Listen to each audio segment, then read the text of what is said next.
তো দিনটা স্টার্ট হচ্ছে হিসাবের থেকে। Good morning everyone, welcome to my mini blog.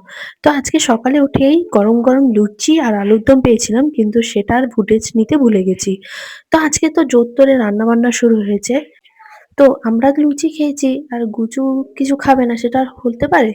তো ও খেয়েছে রুটি, আর ওকে এক ধরনের রুটি পাগলু বলতে পারো। রুটি দেখলেই হলো, পাগল হয়ে যায় রুটি দেখলে। তো যাই হোক, ওকে তো রুটি টুটি খাইয়ে আমি ভাবলাম যে একটু মুখে স্কিন কেয়ার করি। স্কিন কেয়ার বলতে গেলে মুখে ফেস প্যাক লাগিয়েছি, কারণ অনেক দিন ধরে মুখে ট্যান পড়েছিল, কিন্তু কবে থেকে লাগাবো লাগাবো বলে লাগানোই হচ্ছিল না। তো এদিকে তো বাবা বাড়ির কাজ করেই যাচ্ছে। তারপরে আমি স্নান টান করে পূজার প্রসাদটা খেলাম। তো বাইরে তো প্রচন্ড পরিমাণে বৃষ্টি হচ্ছে, জানি না আমাদের পুজোর কি হবে। মানে বৃষ্টির কোনো নামই কমার নামই নিচ্ছে না। আমাদের পুজোর যে কি হবে ওটাই ভেবে পাচ্ছি না। এর মধ্যে কত জামা কাপড় ভেজানো হয়েছে, সেগুলো আর শুকাচ্ছেও না। কি যে হবে জানি না। যাই হোক, তারপর স্নান করে পুজো সেরে আমি সোজা বসে পড়লাম একটু ময়েশ্চারাইজার লাগাইতে। এখানে এত মুখটা টানে আমার, জানি না কেন। সামার হোক বা উইন্টার হোক, যেকোনো সিজনেই হোক না, এত মুখটা আমার ড্রাই হয়ে যায়। মানে ময়েশ্চারাইজার ছাড়া থাকতেই পারি না। যাই হোক, তারপর একটু রান্নাঘরে কাজ করছিলাম, কারণ মা বাবা দুজনেই বাইরের কাজ করছে। তো আমি একটু ভাতটা বসিয়ে নিলাম। তারপরে বাবা বলল যে আমাকে ভাতটা বেড়ে দে। তা আমি বাবাকে ভাতটা বেড়ে নিজেও খেতে বসে পড়লাম। তো আজকে তো সেরকম কিছু না, কিন্তু নিরামিষ তরকারির মধ্যে অনেক কিছু তরকারি ছিল। তো ওটাই খেতে খেতে কার্টুন দেখছিলাম।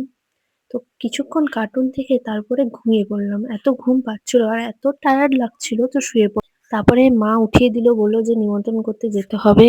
আর এদিকে আমার প্রচন্ড ঘুম পাচ্ছে। যাই হোক, কোনোমতে রেডি হয়ে বেরিয়ে গেলাম। এদিকে আমি প্রচন্ড নার্ভাস, প্রথম নিমন্ত্রণ করতে যাচ্ছি। যাই হোক, একটু লিপস্টিক আর একটু ময়েশ্চারাইজার লাগিয়ে বেরিয়ে গেলাম নিমন্ত্রণ করতে। কিন্তু সেই নিমন্ত্রণের আর ফুটেজ নিতে ভুলেই গেছি। তারপরে এসেই আমি চা বসিয়ে দিলাম, কারণ প্রচন্ড মাথা ধরে আছে। তো তারপরে আমাদের বাড়িতে ১ম গেস্ট চলে আসছিল। তো তারপরে আবার বেরিয়ে গেলাম নিমন্ত্রণ করতে। এখন যাবো হচ্ছে আমার পুরনো কয়েকজন রিলেটিভস আছে তাদের বাড়িতে। তো এটাই তো শেষ বাড়ি যেখানে নিমন্ত্রণ করা বাকি আছে, আর অনেকটা রাত্রি হয়ে গেছিল।